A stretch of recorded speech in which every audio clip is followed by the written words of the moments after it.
खुद से जीतने और खुद से सीखने वालों को मेरा सलाम। नमस्कार, स्वागत है आपका अपने इतवारी मोटिवेशन में। कैसे हैं आप सभी लोग? मैं आशा करता हूं कि आप सभी लोग अच्छे होंगे, स्वस्थ होंगे, मस्त होंगे और अपने लक्ष्य के प्रति कर्तव्यनिष्ठ रूप से लगे हुए होंगे।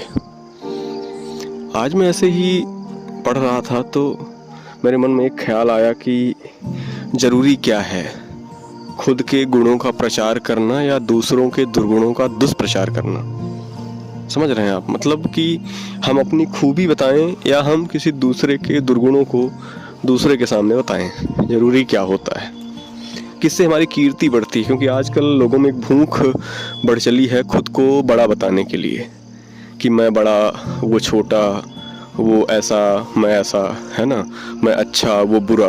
तो ये एक परिपाटी बन चली है जो कि मुझे बहुत ही गलत लगती है।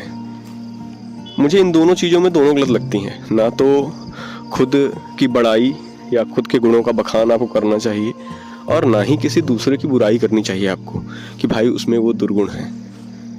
मुझे लगता है कि यदि आपके नेक काम हैं, यदि आपके जो काम हैं वो अच्छे हैं, आपके सद्गुण हैं, तो फिर वो व्यक्ति, जो दूसरे व्यक्ति हैं, उन तक अपने आप पहुंच जाएंगे। आपके जो काम है वो बोलेंगे, अच्छे काम बोलते हैं। और यदि कोई गलत काम है, यदि आप कोई गलत काम कर रहे हैं तो निश्चित ही वो गलत काम भी लोगों के बीच जाएगा, समाज के बीच जाएगा, है ना। तो स्वतः ही आप देखेंगे कि आपको कुछ नहीं करना पड़ेगा। यदि आप अच्छे व्यक्ति हैं तो आपके अच्छे व्यक्ति की छवि समाज में जाएगी। यदि आप बुरे व्यक्ति हैं तो बुरे व्यक्ति की एक छवि जो है समाज में जाएगी, है ना। तो मुझे लगता है कि दोनों काम गलत हैं। ना तो किसी का दुष्प्रचार करना चाहिए, ना ही खुद का प्रचार करना चाहिए। दूसरी बात एक मुझे भी लगती है, मैं गांव में था तो मुझे ये चीज़ महसूस हुई कि यदि हम अपने से छोटे का किसी, जैसे दो व्यक्ति हैं, एक व्यक्ति कोई है जो छोटा है, एक व्यक्ति थोड़ा बड़ा है उम्र के हिसाब से, है ना, और मैं किसी छोटे व्यक्ति की बड़ाई कर दिया कि अरे इस छोटू ने अच्छा काम किया, है ना, इसने आज इतना काम कर लिया। तो जो उसके साथ वाला जो सहयोगी बना रहता है वो तुरंत बोल पड़ता है अरे नहीं नहीं मैंने ये काम किया है। तो मुझे लगा कि कहीं ना कहीं ये बड़े व्यक्तियों में भी ये चीज़ें हैं। यदि किसी के सामने आप दूसरे की बड़ाई करेंगे वो तुरंत ही आ जाते हैं, नहीं नहीं भाई तुम नहीं समझ रहे हो, उसमें ये कमी है, वो ऐसा करता है, वो इसलिए नहीं हो रहा है। पढ़ाई के क्षेत्र में भी ऐसे है, सबके अपने अपने दुख हैं।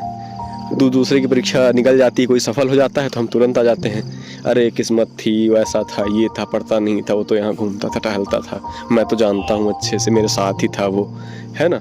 तो ये कुछ चीज़ें थी जो मुझे लगी कि यार नहीं, हमें अपने जो गुण हैं उन्हें सेखी, जिसे कहते हैं सेखी नहीं बखारनी चाहिए हमें, है ना। हमें बस काम करते चलना चाहिए, धीरे धीरे स्वतः ही अनवरत रूप से हम काम करते चलें, अच्छे काम करते चलें। उनका गाना बजाना ना करें हम कि हमने ये किया, बस आप गुप्त रूप से वो काम करते चलें। गुप्त रूप इन द सेंस कि आप स्वतः बिना किसी गाहे बजाहे वो काम करते रहें, है ना। तो चलिए, ये आज की इतवारी की सीख थी कि हमें ना तो दुष्प्रचार करना है, ना ही हमें प्रचार करना है। दुष्प्रचार दूसरों का, प्रचार खुद का हमें बिल्कुल भी नहीं करना है। हमें बस अपना काम करना है, लगे रहना है। और कहीं मैंने पढ़ा भी था कि कहा गया कि बड़े बड़ाई ना करें, है ना। जो बड़ा व्यक्ति होता है बड़ाई नहीं करता है अपनी खुद की कि नहीं मैंने ऐसे ये काम किया, नहीं भाई, वो गुप्त रूप से सभी काम करता है और स्वतः ही अपने समाज में, अपने जो उसकी सोसाइटी है उसमें अपना नाम अपना ऊपर कमाता है वो। तो चलिए, अच्छा है, आपको ये इतवारी में कुछ सीखने को यदि मिल रहा है तो आप इसे लाइक कर सकते हैं, अपने मित्रों तक शेयर कर सकते हैं, और कोई सुझाव हो तो आप इसे साझा भी कर सकते हैं।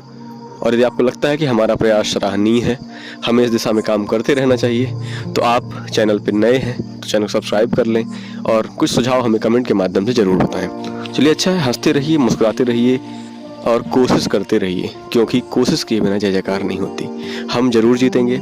जय हिंद।